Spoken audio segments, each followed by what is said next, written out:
છોટાઉદેપુરના સિહાદા ગામે ધામણી નદી પર કોઝવે પર પડ્યું મસમોટું ગાબડું, લોકો જીવના જોખમથી પસાર થવા મજબૂર। નદી પર પુલ બનાવવા ગ્રામજનોએ કરી માંગ, ગામ લોકોએ ઢોલ વગાડી તંત્રને જગાડવાનો કર્યો પ્રયાસ। ગુજરાત રાજ્ય પ્રાથમિક શિક્ષક સંઘના પત્રથી વિવાદ, શિક્ષણ મંત્રીને એચટેટ પ્રમોશન મુદ્દે લખાયેલા પત્રને લઈને વિવાદ, પત્રમાં મહિલા શિક્ષકોનું અપમાન કરાયું હોવાનો આક્ષેપ, પત્ર પરત ખેંચવા તેમજ પત્રમાં શબ્દફેર કરવા શિક્ષિકાઓએ કરી માંગ।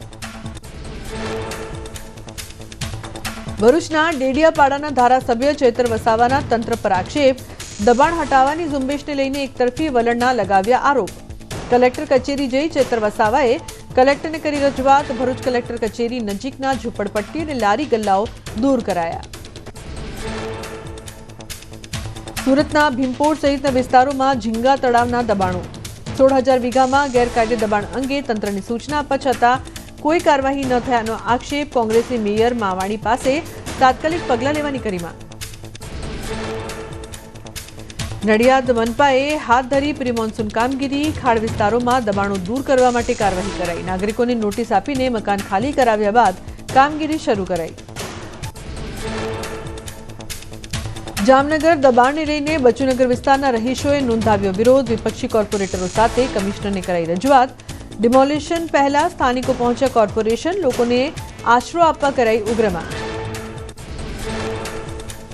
ભરૂચના વોર્ડ નંબર 2 માં ગટરની સમસ્યાથી સ્થાનિકો ત્રસ્ત, હુસૈનિયાનગરમાં રસ્તા પર ગંદુ પાણી ફરી વળતા વિસ્તારમાં રોગચાળો ફેલાવાનો ભય, પાલિકાને લેખિતમાં આવેદન આપી તાત્કાલિક પગલાં લેવાની માંગ, તાળાબંધીની ઉચ્ચારી ચીમકી। દેવભૂમિ દ્વારકા જિલ્લાના ખંભાળિયામાં ફરી હાથ ધરાયું ડિમોલિશન, તેલી અને ઘી નદીના આસપાસના વિસ્તારોમાં સરકારી જગ્યા પરના દબાણો દૂર કરાયા, નોટિસ આપ્યા બાદ પણ દબાણો દૂર ન થતા તંત્રએ કરી કાર્યવાહી। અમદાવાદ મનપા વૃક્ષારોપણ પાછળ કરશે 69 કરોડનો ખર્ચ, જેને લઈને વિપક્ષે કર્યા ભ્રષ્ટાચારના આરોપ, એએમસી દ્વારા કોન્ટ્રાક્ટરને ફાયદો કરાવવામાં આવતો હોવાનો વિપક્ષ નેતાનો આરોપ। છેલ્લા 3 વર્ષમાં એએમસીએ વૃક્ષો વાવવા પાછળ 66.21 કરોડનો ખર્ચ કર્યો। વડોદરાના વાઘોડિયામાં એમજી વિસેલ સામે લોકોમાં રોષ, ધારાસભ્ય આયોજિત લોક સમસ્યા નિવારણ મિટિંગમાં 100માંથી 80 ફરિયાદો એમજી વિસેલને લગતી મળી, ધારાસભ્ય ધર્મેન્દ્રસિંહ વાઘેલા અકળાયા, જાહેરમાં અધિકારીઓને ખખડાવ્યા। પડસેવો છોડાવતી ગરમીમાં વીજ કચેરીઓના ધાંધિયા, અમરેલીના મોટી કુકાવાવ પીજી વિસેલ કચેરીનો વિડીયો થયો વાયરલ, બપોરના સમયે વીજ કચેરીમાં એક પણ કર્મચારી હાજર નહીં હોવાનો કરાયો દાવો। રાજકોટમાં પીજી વિસેલ કચેરીએ સ્ટેન્ડિંગ કમિટી ચેરમેન લીધો ઉધડો, છેલ્લા 4 દિવસથી વોર્ડ નંબર 2 માં વીજળીની સમસ્યાને લઈને જયમીન ઠાકર કચેરીએ પહોંચ્યા, વીજળીની સમસ્યાને લઈને કોઈ ફોન ન ઉપાડતા લીધો ઉધડો। સ્થાનિકોએ સ્ટેન્ડિંગ કમિટીના ચેરમેનની સાથે કચેરીએ જઈને હલ્લાબોલ મચાવ્યો, તમામ અધિકારીઓને ઓફિસે બોલાવીને ખખડાવ્યા। હવે વોર્ડ નંબર 2 માં લાઇટ જશે તો અધિકારીઓના ઘરની લાઇટ કાપી નાખવાની ઉચ્ચારી ચીમકી।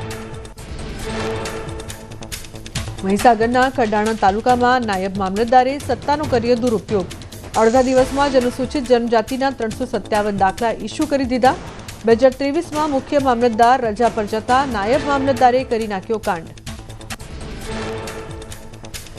રાજકોટ મનપાએ શહેર અને ગ્રામ્ય પોલીસ કલેક્ટર કચેરી, યુનિવર્સિટી અને બીએસએનએલને પાઠવી નોટિસ, બાકી મિલકત અને પાણી વેરા મુદ્દે નોટિસ, શહેર પોલીસના 12 કરોડથી વધુના લેણા નોંધાયા, કલેક્ટર કચેરીનો 8 કરોડનો વેરો બાકી।